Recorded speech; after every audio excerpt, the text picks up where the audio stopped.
As bus drivers, we're constantly navigating information coming at us from essentially two different worlds. Outside the bus, there's an outside world full of roads and bus stops and traffic lights and bridges and construction and weather. Inside the bus, there's an inside world where there are seats and passengers. And in this metaphor, passengers represent thoughts and feelings and internal experiences, memories, impulses, desires, sensations. So I don't know what your particular metaphorical bus looks like. It can be however you imagine it. Maybe it's a normal bus like this one, or maybe it's kind of a cool and funky bus like this one.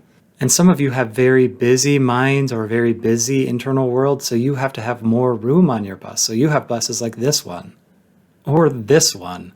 I think this bus defies the laws of physics. At most, it can drive slowly in a straight line. But anyway, a lot of us might prefer that our buses are usually pretty chill on the inside, relatively uncrowded. But here's the kicker. In this metaphor, you can't stop passengers from riding your bus. You can't stop them from getting on your bus. You have no control over who gets on, how long they stay, how many of them are on your bus. I mean, that is what a bus is for. It's for taking passengers somewhere. We don't have control over what thoughts and feelings show up for us. Some of them we may like, some of them they may be pleasant, others we might not like. Doesn't matter. They can all get on our bus and ride as long as they want. So some passengers or thoughts and feelings are pleasant. We like when enjoyable and fun thoughts and feelings get on our bus. We like having them on our bus, and in fact they encourage us and help us drive better, and they make us feel good about our bus driving skills. But other times it starts to get more crowded, and there's a variety of thoughts and feelings as passengers on our bus, all with different suggestions and information to offer. And other times maybe it gets too overcrowded and quite overwhelming inside our bus. And it's not that all the passengers are bad, it's just that at that point it gets really hard to hear the ones we like over all the noise. Sometimes specific passengers get on our bus that are really particularly challenging for us, like maybe sadness gets on and kind of brings everyone down. Or sometimes this pack of fear and anxiety passengers get on, often all at the same time, and they're just scared about nearly everything you do as the driver and are convinced constantly that it's all going to end horribly.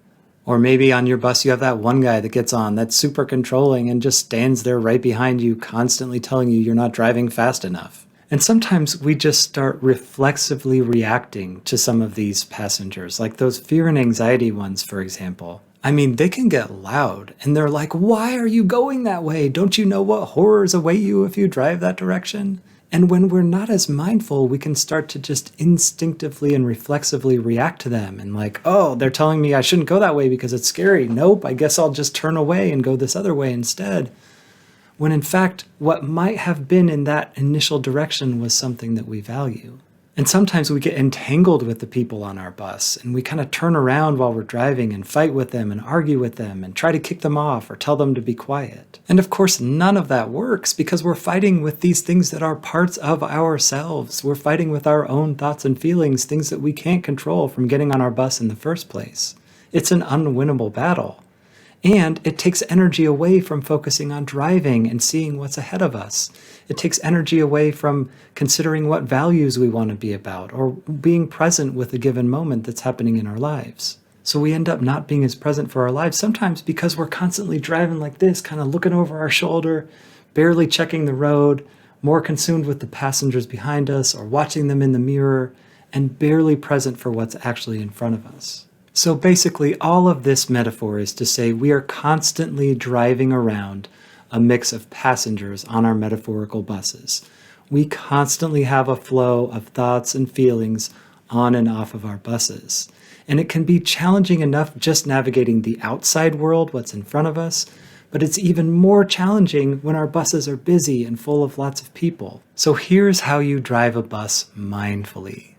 First, you want to be aware of your passengers. You can't pretend them out of existence or constantly ignore them because some of them have useful input for you and others of them you like. From that stance, your feelings and thoughts aren't you, but they are passengers along for the ride on your metaphorical bus. And then, as you're driving your bus toward what you value in your life, or bus stops based on those values, you can respond to the passengers you want to give energy to, the ones that are useful to you, the ones that have something to offer about where you're going. And you can allow the others to just be there along for the ride, even if they're loud or threatening or annoying or distracting. And after you've observed the inside of your bus without judgment, and after you've decided which voices and passengers are worth giving some energy to and which are just going to have to be there for the ride, then refocus your attention on what's in front of you. Redirect your focus to the present moment of just driving your bus. And when some passengers get loud again, or you start to feel yourself getting hooked again by that stuff, that's fine. You just repeat the whole process again. You just notice what's there. You see what's useful. You non-judgmentally make room for all of it. And then again, you return your attention to driving. And then you repeat this as many times as is necessary. This is the flexible interaction with our thoughts and feelings as we're driving toward our values in our lives. And the more practice you get with this, the better you get at it and the faster you can do it.